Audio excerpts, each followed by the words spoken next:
हरे कृष्णा, राधे राधे। चातुर्य मास आने वाला है। देवशयनी एकादशी से देव यानी भगवान विष्णु 4 महीनों के लिए सो जाते हैं।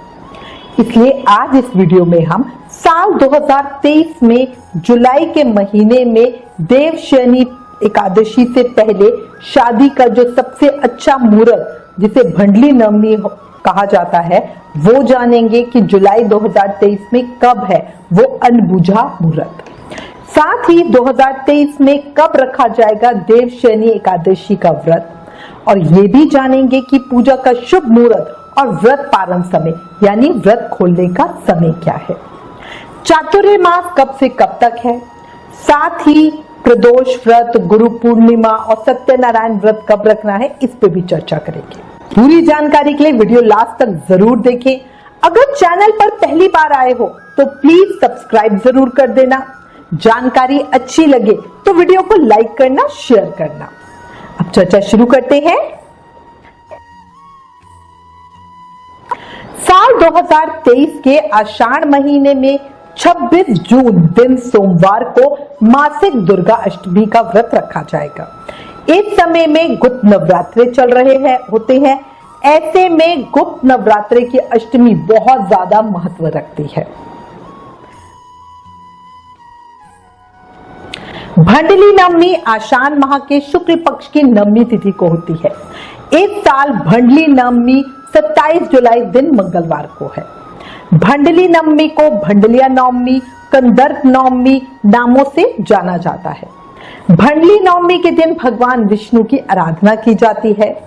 धार्मिक मान्यताओं के अनुसार भंडली नवमी के दिन विवाह का शुभ मुहूर्त होता है। इस दिन आप बिना पंचांग देखे भी विवाह कर सकते हैं, क्योंकि दिन भर अबूझा मुहूर्त रहता है।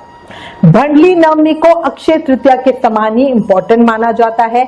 इस दिन आप बिना मुहूर्त देखे कोई भी शुभ कार्य कर सकते हो। जुलाई महीने में ये विवाह के लिए आखिरी शुभ मुहूर्त होता है, क्योंकि इसके बाद देवशयनी एकादशी से चातुर्य मास शुरू हो जाता है और भगवान चिर निद्रा में चले जाते हैं।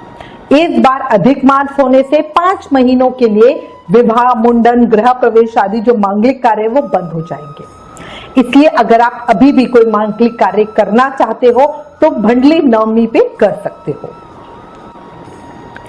इस साल भंडली नवमी हर साल से अलग है। भंडली नवमी के दिन शादी ब्याह नहीं किया जा सकेगा, क्योंकि साल 2023 में जून महीने में शादी का जो आखिरी मुहूर्त है वो 26 जून को है। इसके बाद कोई मुहूर्त नहीं है। भंडली नवमी 27 जून को है, तो इस लिहाज से भंडली नवमी इस दिन बिना शादी विवाह के ही निकलेगी। याद रखना, ये जानकारी के लिए बता रही हूँ। अच्छा, आप इस दिन चाहे तो और शुभ काम कर सकते हैं जो हम बिना मुहूर्त देखे करते हैं, जैसे गृह प्रवेश हो गया, वाहन की खरीदारी हो गई, दुकान या नए बिजनेस का शुभारंभ हो गया, ये आप कर सकते हो। ये दिन आषाढ़ी गुप्त नवरात्रि का अंतिम दिन होता है, इसलिए इस दिन देव मंदिरों और घरों में हवन पूजन आदि करके कन्या पूजन भी किया जाता है। अच्छा, एक चीज बताओ, जनरल नॉलेज के लिए पूछ रही हूँ, क्या आपको पता है कि साल में ऐसे कौन कौन से अबूझे मुहूर्त होते हैं?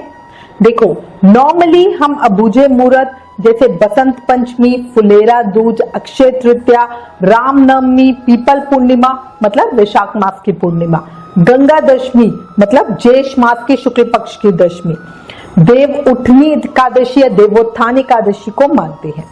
ये साल के ऐसे दिन हैं जब हमें कोई भी मांगलिक कार्य करने के लिए मुहूर्त देखने की जरूरत नहीं होती है। अब देवशयनी एकादशी की चर्चा करते हैं। देखो, देवशयनी एकादशी साल की बड़ी एकादशी है।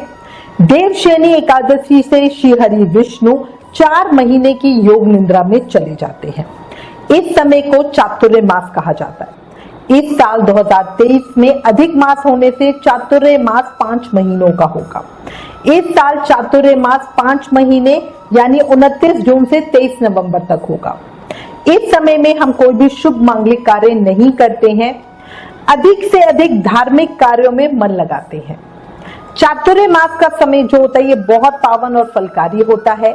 इस समय में किए गए कर्मों का फल हमें बहुत अधिक होकर मिलता है, इसलिए कोशिश करें अधिक से अधिक शुभ पुण्य कर्म करें, पाप कर्मों से दूर रहें। चातुर्य मास में व्रत, सेवा या कोई नियम जरूर ले, इतने पावन समय को ऐसे ही जाने ना दे। चातुर्य मास में हम क्या क्या कर सकते हैं, क्या नियम ले सकते हैं, इस विषय पे जल्दी वीडियो डालूंगी। इस साल 2023 में आषाढ़ मास के शुक्ल पक्ष की देवशयनी एकादशी 29 जून 2023 दिन वीरवार या गुरुवार की है। अब सबसे पहले मैं आपको एकादशी तिथि का समय बता देती हूँ। देखो, एकादशी तिथि प्रारंभ हो रही है 29 जून 2023 को अर्ली मॉर्निंग 3:18 AM पर। एकादशी तिथि समाप्त हो रही है 30 जून 2023 को अर्ली मॉर्निंग 2:42 AM पर। इस बार एकादशी बहुत शुभ संयोगों के साथ सूर्योदय में एक दिन की ही है। सभी धार्मिक स्थलों पर 29 जुलाई दिन वीरवार को ही देवशयनी एकादशी व्रत का पालन होगा, क्योंकि इस दिन पूरा दिन की एकादशी है। 29 तारीख को सुबह अर्ली मॉर्निंग में एकादशी आ जाएगी, पूरा दिन रहेगी और 30 तारीख की सुबह एकादशी तिथि खत्म हो रही है। ठीक है। अब कई लोग इसमें एकादशी पहले दिन की एकादशी या दूसरे दिन की एकादशी या दशमी युक्त एकादशी और द्वादशी युक्त एकादशी कहते हैं, तो नहीं, इस बार एक ही दिन की एकादशी है। सुबह अर्ली मॉर्निंग जब हमारी सूर्य उदय से 6 घड़ी तक एकादशी रहती है, तो उसमें हम 2 तिथियों को मिश्रित करते हैं। मतलब ऐसा है कि सूर्य उदय के टाइम पे अगर आपकी दशमी तिथि और उसके बाद एकादशी आ रही है तो हम इसको सोचते हैं, पर जब अर्ली मॉर्निंग में सूर्योदय नहीं हुआ तो ये हमारे पूरे दिन की एकादशी ही है। 28 जून को पूरा दिन दशमी होगी, 29 जून को पूरा दिन की एकादशी है और 30 जून को पूरा दिन की द्वादशी है। इसी दिन से चातुर्य मास व्रत भी शुरू हो जाएगा। बांके बिहारी जी मंदिर वृंदावन में, राधा रमन जी मंदिर वृंदावन में, खाटू श्याम जी मंदिर इस्कॉन में, गौरिया मठ में, सभी जगह एकादशी व्रत का पालन 29 जुलाई को ही होगा। देवशयनी एकादशी के दिन आप सुबह से ही भगवान विष्णु की पूजा कर सकते हैं। उस दिन का शुभ उत्तम पूजा का जो मुहूर्त समय है वो सुबह 5:26 से सुबह 7:11 तक का समय बहुत शुभ समय है। इसके बाद जो दूसरा मुहूर्त समय हमें मिलेगा वो सुबह 10:40 से दोपहर 3:54 तक रहेगा। पूजा के लिए ये भी उत्तम समय है, बट ब्रह्म मुहूर्त के समय अर्ली मॉर्निंग में पूजा करना सबसे ज्यादा श्रेष्ठ होता है। इस साल देवशयनी एकादशी का व्रत बहुत शुभ संयोग लेकर आ रहा है, जिसमें व्रती की पूजा पाठ और साधना का 2 गुना फल मिलेगा। देवशयनी एकादशी पर सिद्ध योग, रवि योग, बुध आदित्य योग और गुरुवार का संयोग बन रहा है। इन शुभ योगों में श्रीहरि की पूजा करने से व्यापार, नौकरी, धन, समृद्धि में वृद्धि होगी ही होगी। अच्छा, मैं थोड़ा टाइमिंग बता देती हूँ। रवि योग सुबह 5:26 से शाम को 4:30 तक का है। सिद्ध योग 29 जून 2023 को सुबह 5:16 से 30 जून 2023 को सुबह 3:44 तक का है। बुधादित्य योग 24 जून को 24 जून को बुध का मिथुन राशि में प्रवेश होगा।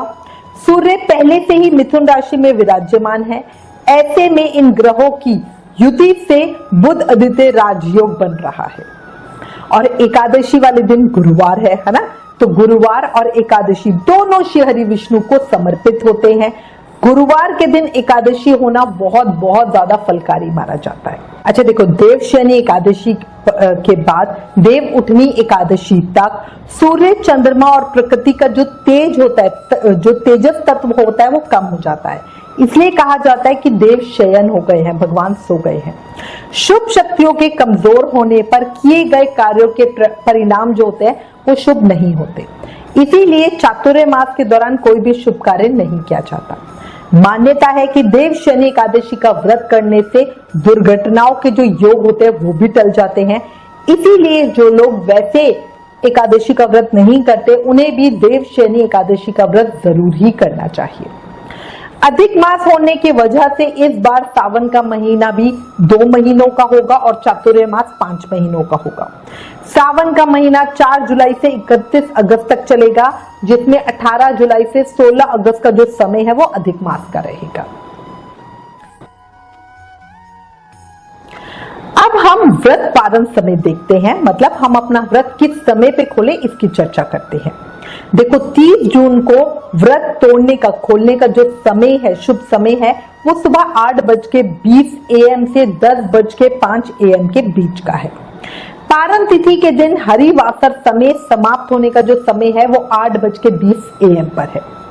देखो वैसे ज्यादातर हम अपना एकादशी व्रत सूर्योदय के बाद खोल लेते, पर इस बार हमें हरिवासर समय समाप्त होने के बाद ही अपना व्रत खोलना है, ठीक है।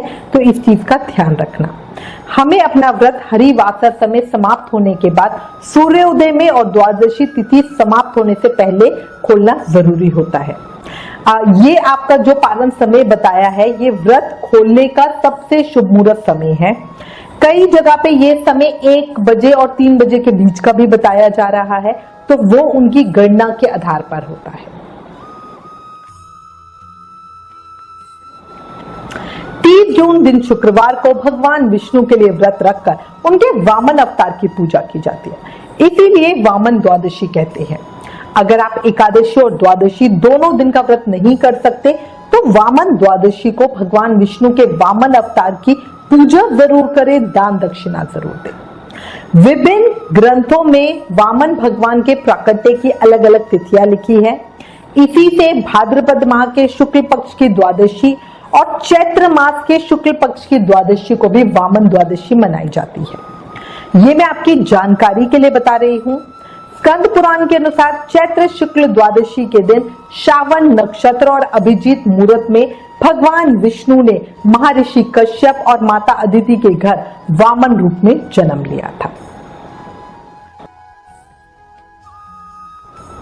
प्रदोष व्रत 1 जुलाई 2023 दिन शनिवार को रखा जाएगा। ये शनि प्रदोष व्रत कहलाएगा। शनि प्रदोष व्रत का जो शुभ प्रदोष काल की मतलब शाम की पूजा का जो शुभ मुहूर्त समय है वो है 19:23 बजे से 21:24 बजे, यानी शाम को 7:23 PM से 9:24 PM के बीच का जो समय है ये प्रदोष काल की पूजा का समय है। और ये जो अवधि है ये 2 घंटे 1 मिनट की है। अब चर्चा करते हैं चातुर्य मास की। कब से कब तक रहेगा चातुर्य मास? चातुर्य मास शुरू हो रहा है देव शनि एकादशी यानी 29 जून 2023 दिन वीरवार से। चातुर्य मास की जो अंतिम तिथि है उसका समापन है वो देव उठनी एकादशी को 5 महीनों के बाद होगा, 23 नवंबर 2023 दिन वीरवार को। शुरू भी वीरवार पे हो रहा है, खत्म भी वीरवार पे हो रहा है। ये चातुर्य मास की अवधि 5 महीने की है और बहुत शुभ संयोगों के साथ है। भगवान विष्णु को पूरी तरह समर्पित है। अच्छा, एक और बात आपकी जानकारी के लिए बता दूं, कई लोग चातुर्य मास देव शनि एकादशी से शुरू करके देव उठनी एकादशी पे समापन करते हैं और कई जगह पे गुरु पूर्णिमा से चातुर्य मास का जो व्रत नियम है वो शुरू किया जाता है और कार्तिक पूर्णिमा पे उद्यापन किया जाता है। दोनों ही तरीके ठीक है, पूरी तरह से साधक के ऊपर है वो किस तरह से करना चाहता है। जो लोग पूर्णिमा से चातुर्य मास व्रत लेते हैं वो अपना नियम गुरु पूर्णिमा 3 जुलाई दिन सोमवार से शुरू करके कार्तिक पूर्णिमा 27 नवंबर दिन सोमवार तक करेंगे। अच्छा, अगर कोई मेरी बात पूछे, क्योंकि लोग पूछते हैं कि आप कैसे करते हो, तो हम पर्सनली चातुर्य मास का जो नियम होता है वो देव शनि एकादशी से शुरू करके देव उठनी एकादशी पे चातुर्य मास व्रत का नियम समाप्त करते हैं और देव उठनी एकादशी पर ही भीम पंचक व्रत शुरू कर देते हैं। चातुर्य मास व्रत समापन पर उद्यापन के नाम का दान कर दिया जाता है। ब्राह्मण को भोजन करा दो या कुछ दान दक्षिणा दे दो, है ना। अगर उसके साथ आपका कोई और व्रत या नियम है तो आप उसे वैसे ही निभाओगे जैसा आपने रखा है। कोकिला व्रत 2 जुलाई को रखा जाएगा। मान्यता है कि जो भक्त कोकिला व्रत रखते हैं और भगवान शिव के साथ देवी सती की विधि पूर्वक पूजा करते हैं उनके मन की सभी इच्छाएं पूरी हो जाती है। कहा जाता है कि जो भी शादीशुदा महिला इस दिन उपवास रखती है उन्हें अखंड सौभाग्य मिलता है और वहीं अगर कुंवारी कन्या ये व्रत करती हैं तो उन्हें मनचाहा पति मिलता है। इसमें देखो, कोकिला व्रत में शाम की पूजा का विशेष महत्व होता है। वैसे हमारी आषाढ़ पूर्णिमा 3 जुलाई की है, पर शाम के समय शिवजी जी की पूजा के महत्व के चलते 2 जुलाई को हम कोकिला व्रत रखेंगे। कोकिला व्रत में शाम की पूजा का विशेष महत्व है। शाम के समय शिवजी जी की आरती करके बाद में उन्हें भोग लगाएं और शाम की पूजा के बाद ही फलाहार कर सकते हैं। कोकिला व्रत की प्रदोष काल की पूजा का जो शुभ मुहूर्त समय है वो 8:21 PM से 9:24 PM के बीच का है। ये समय अवधि 1 घंटे 3 मिनट की है।